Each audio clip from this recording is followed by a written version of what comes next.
Welcome back to Dronacharya IAS YouTube channel. I am Dr. Daman Benipal and you are watching Daily Editorial Analysis. इस video lecture में आज हम एक important article discuss करेंगे जो कि हमारी UPSC preparation point of view से इम्पॉर्टेंट है. So let's begin with today's video. आज का हमारा topic international relations point of view से इम्पॉर्टेंट है. It is related to G20. हमने हमारी रीसेंट करंट अफेयर वीडियो में भी G20 की बात की थी और वहाँ पे हमने डिस्कस किया था कि India is going to hold the G20's presidency. तो आज इस एडिटोरियल वीडियो में हम इसी इशू को डिटेल में डिस्कस करेंगे. Will talk about India's G20 presidency and the road map. Recently कुछ न्यूज़ भी आ रही है that there has been a concern that the agenda, the theme, the focus areas that India will set up for 2023, it is lacking vision. ये mainly इस issue की वजह से हमारे G20 प्रेसिडेंसी को लेकर काफ़ी आर्टिकल्स आ रहे हैं. India is going to hold the G20 presidency from 1 December 2022 to 30 November 2023. इस साल 1 दिसंबर 2022 से लेकर अगले साल 30 नवंबर 2023 तक इंडिया के पास G20 की प्रेसिडेंसी है. अब इससे पहले कि हम इंडिया के प्लान की बात करें, एक बार डिटेल में समझ लेते हैं G20 के बारे में. G20 इसकी फॉर्मेशन 1999 में होती है, स्पेशली बिकॉज लेट 1990s में जो फाइनेंशियल क्राइसिस आता है specially in the east Asia and south east Asia, उसके बैकड्रॉप की वजह से G20 की फॉर्मेशन होती है. इसका एम था कि जो मिडिल इनकम कंट्रीज़ हैं उन सबको इन्वॉल्व करके हम एक ग्लोबल फाइनेंशियल स्टेबिलिटी अचीव कर पाएँ, ग्लोबल फाइनेंशियल स्टेबिलिटी सिक्योर कर पाएँ. So the aim, if you have to say the aim of G20 in one single line, that is to secure the global financial stability. और यही इनकी official G20 website पे भी है that on the advice of G7 finance minister, the G20 finance minister and the central bank governors, they began holding meetings to discuss the response to the global financial crisis that occurred. G7 finance members की advice के बाद G20 के finance ministers, central bank governors आपस में meetings करते हैं, discuss करते हैं कि जो भी ग्लोबल फाइनेंशियल क्राइसिस हुआ है वो किस तरह हुआ है और कैसे हम इसे प्रिवेंट कर सकते हैं. Now if you talk about the objectives of G20, तो जो भी मेंबर्स हैं, जो G20 कंट्रीज हैं, जो मेंबर्स हैं, they do policy coordination between them so that we can achieve a global economic stability, we can achieve sustainable growth. For that, the members, they have policy coordination. Economic stability, sustainable growth. Along with it, G20 wants to promote financial regulations so that we can reduce the risk and we can prevent the future financial crisis to happen. And also another objective of the G20 is to create a new international financial architecture. Now the member countries are very, very, very important. Now to learn the member countries, refer to this figure. सबसे पहले हमारे पास G7 countries आते हैं. G7 जिसमें USA, UK, Canada, Japan, France, Germany, Italy, ये आपको रटे हुए होने चाहिए. US, UK, Canada, Japan, France, Germany, Italy. US, UK, Canada, Japan, France, Germany, Italy. These are the G7 countries. फिर इसमें +1 होता है एज G8 रशिया का. फिर G20 कंट्रीज आते हैं जिसके अंदर Argentina, Australia, Brazil, China, European union, India, Indonesia, Mexico, Saudi Arabia, south Africa, south Korea, Turkey, ये सब इंक्लूड हो जाते हैं और ये बन जाता है G20। देयरफॉर जब हम इसके मेंबर कंट्रीज़ की बात करते हैं तो मेंबर कंट्रीज़ में G7 तो है ही है। G7 में आपके इनमें से 7 माइनस कर दो। Apart from this you have Argentina, Australia, Brazil, Canada, China, France, Germany, all these countries that we just saw in the figure. G20 countries में जो प्रेसिडेंसी है, if we talk about the presidency here, हर साल जो presidency है वो guest countries को invite करते हैं and that guest country takes full participation in the G20 exercise. इस मीटिंग्स में कुछ इंटरनेशनल ऑर्गेनाइजेशंस, कुछ रीजनल ऑर्गेनाइजेशंस भी पार्टिसिपेट करती हैं so that they can get a broader representation at the forum. Spain is invited in the form of a permanent guest. याद रखेंगे एक चीज़ जो आपने याद रखनी, that is about the Spain, कि स्पेन एक परमानेंट गेस्ट के तौर पे आता है। ठीक है जी। Now what is important for us is to know that the G20 members जो हैं और जो गेस्ट हैं इनको मिलाकर 60% हमारी वर्ल्ड पॉपुलेशन G20 का हिस्सा बन जाती है। 60% world population and 80% of the global GDP is represented by G20. 75% of the global trade is represented in G20। तो ये ग्रुपिंग की आप इम्पॉर्टेंस यहाँ से देख सकते हैं। Apart from this, if we talk about the presidency of G20 and the troika, so the presidency rotates between the member every year. हर साल जो प्रेसिडेंसी है वो रोटेट करती है। The country that holds the presidency together with the previous one and the next one is called as तोरैका। जो अभी presidency hold कर रही है, जिसने प्रीवियस होल्ड की थी, और जो नेक्स्ट प्रेसिडेंसी होल्डर है, they are called as troika, so that you can ensure that there is continuity of the G20। अभी करंटली जो तोरैका है that is Italy, Indonesia and India holding the presidency, the previous one that hold the presidency and the next presidency. This is called as तोरैका countries, right?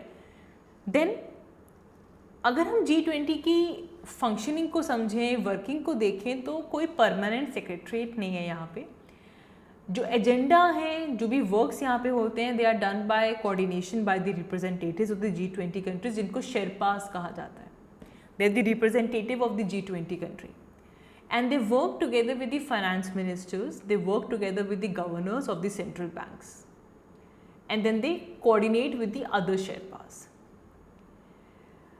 Recently, India's ex-Niti Aayog CEO Amitabh Kant would be the G20 Sherpa after Piyush Goyal.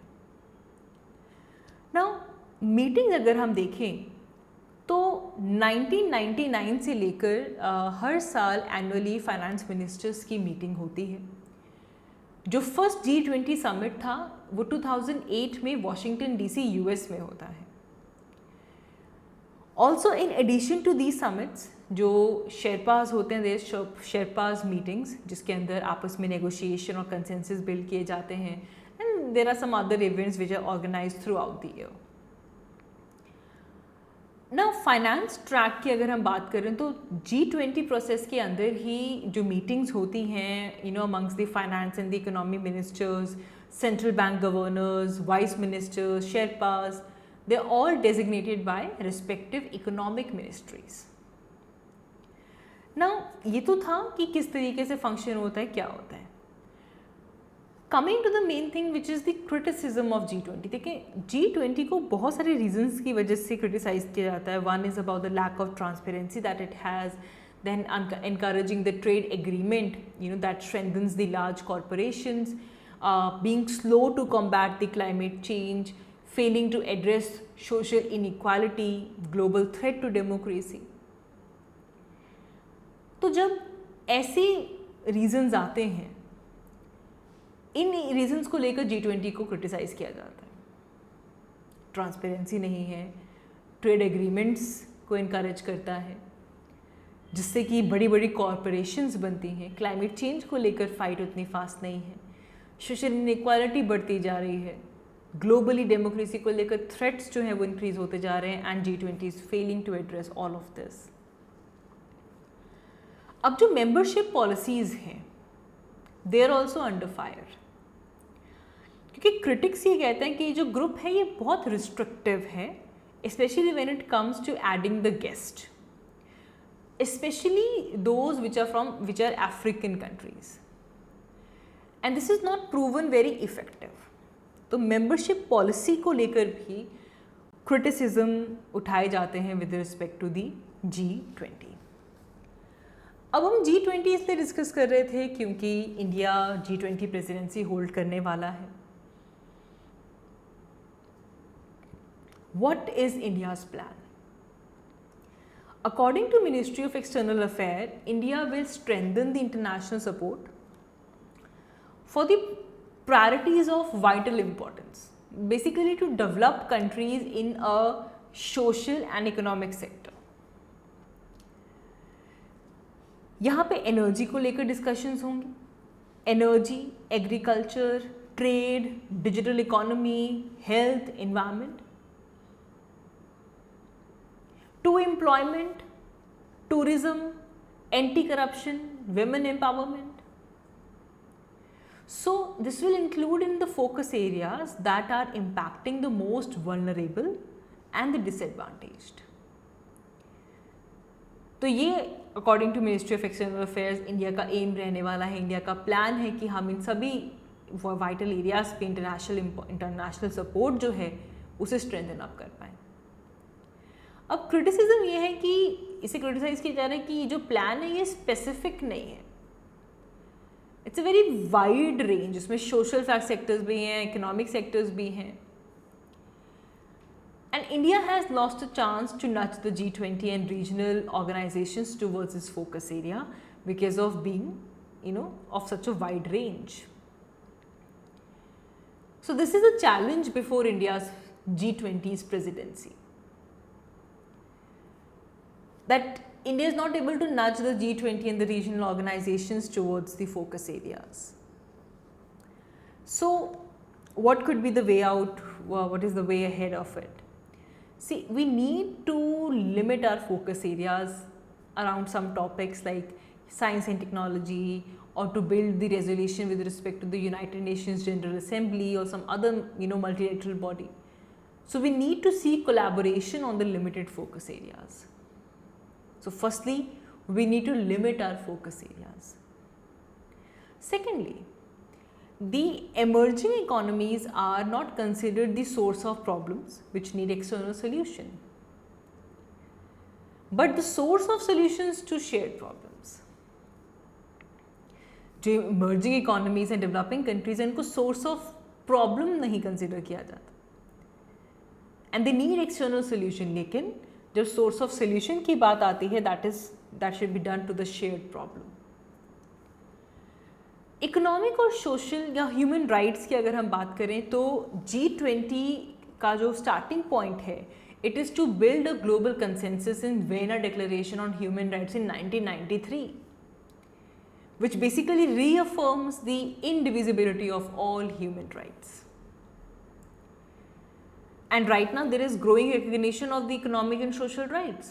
अभी अगर हम देखें तो हमारे sustainable development goals चल ही रहे हैं, 2030 agenda for sustainable development, in which we have to ensure adequate food, housing, education, health, water, sanitation, work for all, and this all will help us to international cooperation. So there is already a growing recognition of the economic and social rights, and the G20 was built on this global consensus in the Vienna Declaration on Human Rights. Also, when we talk about environment and employment, G20 can act as a forum to exchange experiences like the societal benefit, the growth, the complementary goals. There should be a fresh thinking on environment and employment. It is a good forum for that. Also, if we talk about science and technology, So the global agenda has been tilted towards investment, whereas the science and technology are the driving force.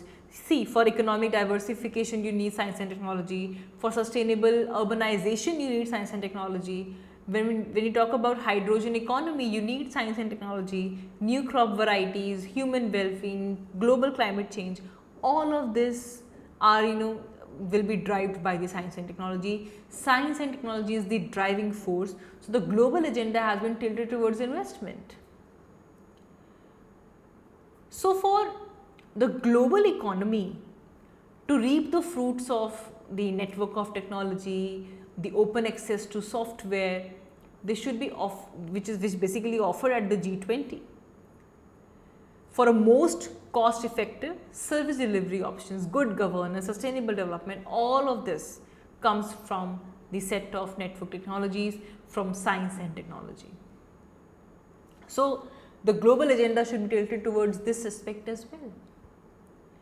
After science and technology, even space technology is very important, because space is our next frontier to find solutions to the problem of a natural resource, be it natural resource management, be it climate change, be it natural disasters. When you are supporting agricultural innovation, you need space technology, urban infrastructure planning. So the space technology की जब हम बात करते हैं, it has a wide perspective of finding solution to our problems. We need to analyze the Earth observation data both at the regional level and in the with the international collaboration. जितने भी existing centers हैं, they should collaborate with each other. All those which have massive computing capacity, machine learning, artificial intelligence, so that we can do an analysis of the Earth observation data. There should be an open access to geospatial data, data products, services. The geospatial information technology facility should lower the cost. All of this should be proposed at G20, because when you talk about space technology, it does not require huge financial resources when you talk about geospatial information technology facilities. Health, public health. Public health has to learn from COVID-19. COVID-19 एक ऐसी infectious disease, एक disease जिसने market failure खड़ा कर दिया लाकर. So the issue of public health can be discussed at the platform of G20 as well. A major global challenge is the rapidly growing antimicrobial resistance. All of these are the hot topics. We need new antibiotics. We need collaboration with the between the existing biotechnology facilities, so that we can address the problem of growing antimicrobial resistance. This can be taken up. The issue of global minimum taxation, which is considered by G20 in 2011. This needs to be revised, because there is a green technology fund for the least developed countries. It should be revived to be paid for that. So there are a number of challenges, there are a number of suggestions, there are a number of way ahead out of it. That instead of having this ambiguous targets, we should have a limited target. G20 वैसे भी mains point of view से important रहता है. Now, keeping in mind that India is going to hold the presidency, India's interest, G20 is even more important. You can even practice a mains question from here. The major areas of reforms, if the G20 has to survive in our present days. And while writing this, you should keep the interest of India in your mind. So that is all for this video. आज की इस video के लिए इतना ही. Thank you so much for watching. I will see you all in my next one. Thank you.